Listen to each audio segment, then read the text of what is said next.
আসসালামু আলাইকুম। আজকে অনেক গুরুত্বপূর্ণ বিষয় নিয়ে কথা বলবো। লাস্ট অনেকদিন ধরে নিউজে এবং ফেসবুকে দেখা যায় যে অনেক ছোট ছোট বাচ্চা হারিয়ে যাচ্ছে। কেন এসব বাচ্চারা হারিয়ে যাচ্ছে এবং কারা এসব বাচ্চাদেরকে কিডন্যাপ করছে সেটাই আজকে ডিসকাস করব এই ভিডিওতে।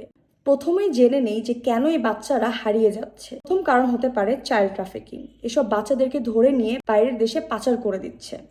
সেকেন্ড কারণ হতে পারে যে বাচ্চাদেরকে নিয়ে যে তাদের চোখ কিডনি বিক্রি করে দিচ্ছে। এবং থার্ড কারণ হতে পারে মেয়ে বাচ্চাদেরকে তুলে নিয়ে রেপ করে মার্ডার করে ফেলছে। এবং লাস্টলি এটাও হতে পারে যে ফ্যামিলি কোনো ইস্যুজের কারণে বাচ্চাটা বাসা থেকে পালিয়ে গিয়েছে।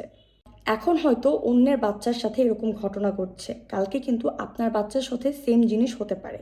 জিনিস যেন আপনার বাচ্চার সাথে না হয় এর জন্য আপনাকে আগের থেকেই কিন্তু সতর্ক থাকতে হবে। কি কি করলে আপনি আপনার বাচ্চাকে সেফ রাখতে পারবেন, চলেন সেই বিষয়গুলো আজকে ডিসকাস করি।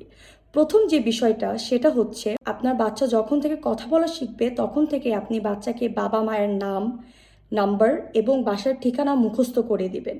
যদি কোনো কারণে আপনার বাচ্চা হারিয়েও যায় তাহলে বড় কারোর সাহায্য নিয়ে সে আপনার কাছে ফেরত আসতে পারে বা আপনাকে একটি কল দিতে পারে। সেকেন্ড যে জিনিসটা আপনি করতে পারেন সেটা হচ্ছে একটি জিপিএস ট্র্যাকার বা একটি স্মার্ট ওয়াচ আপনার বাচ্চাকে দিতে পারেন। অনেক ক্ষেত্রে দেখা যায় যে আপনার বাচ্চা স্কুলে গিয়েছে কিন্তু আর ফেরত আসে, আবার অনেক সময় বিকালে খেলা করতে গিয়ে সে আর বাসায় ফেরত আসেনি।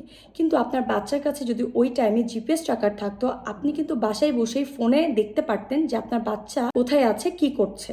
অনলাইনে কিন্তু অনেক জিপিএস ট্র্যাকার পাওয়া যায় এবং 1500 টাকার মধ্যে আপনারা অনেক ভালো ভালো জিপিএস ট্র্যাকার কিনতে পারবেন। সো বাচ্চারা যেখানেই যাবে আপনারা বাচ্চার সাথে একটি জিপিএস ট্র্যাকার দিলে সবসময় বাচ্চাকে মনিটর করতে পারবেন এবং তার সুরক্ষা নিশ্চিত করতে পারবেন। এবং কোনো কারণে যদি আপনার বাচ্চাকে কেউ কিডন্যাপও করে নিয়ে যায় আপনি কিন্তু জিপিএস ট্র্যাকারের মাধ্যমে আপনার বাচ্চাকে খুঁজে পাবেন। আর যে কাজটা আমরা করতে পারি সেটা হচ্ছে নিজের বাচ্চাকে শিক্ষা দিতে হবে যে অপরিচিত কারোর সাথে কথা বলা থেকে বিরত থাকতে হবে এবং কেউ যদি কোনো খাবার দেয় এই খাবারটা কিন্তু খাওয়া যাবে না। সো এইসব শিক্ষা কিন্তু ঘরে থেকে নিজের বাচ্চাকে দিতে হবে যেন সে এরকম কোনো ঘটনা থেকে নিজেকে সেভ করতে পারে। নেক্সট যে বিষয়টা সেটা আমাদের সবাইকেই করতে হবে, সেটা হচ্ছে প্রত্যেকটা school, college, hospital, shopping mall এবং বাসার বাইরে ক্যামেরা লাগাতে হবে। এরকম ক্যামেরা লাগালে আপনি কিন্তু ছিনতাইকারীদের হাত থেকেও বাঁচতে পারবেন।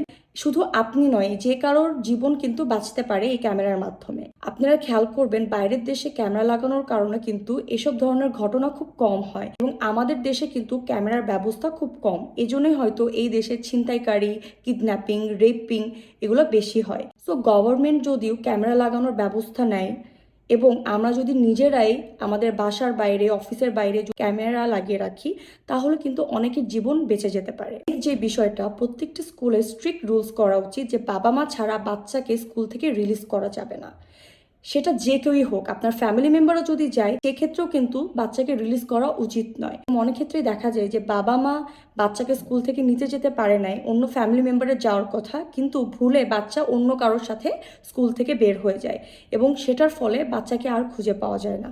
সো প্রত্যেকটা স্কুলে স্ট্রিক্ট রুলস করতে হবে, বাবা মাকেও ইনশোর করতে হবে যে স্ট্রিক্টলি আইডি কার্ড ছাড়া কেউ যেন বাচ্চাকে রিলিজ করে না নিয়ে যেতে পারে। সব বিষয়ে যদি আমরা আগের থেকে সতর্ক থাকি তাহলে কিন্তু আমরা আমাদের বাচ্চাদেরকে সেফ রাখতে পারবো এবং এরকম ঘটনা আর ঘটবে না আমাদের দেশে। তো নিজেদের বাচ্চাকে কিন্তু সেফ রাখার দায়িত্ব কিন্তু বাবা মারই এবং কিছু হওয়ার আগের থেকেই কিন্তু আপনাদেরকে স্টেপস নিয়ে রাখতে হবে যেন আপনার বাচ্চা সুরক্ষিত থাকে এবং আপনার বাচ্চাকে আপনি সেফ করতে পারেন। আশা করি ভিডিওটি আপনাদের ভালো লাগবে এবং দোয়া করি যে কোনো বাচ্চার সাথে যেন এরকম ঘটনা আর না ঘটে।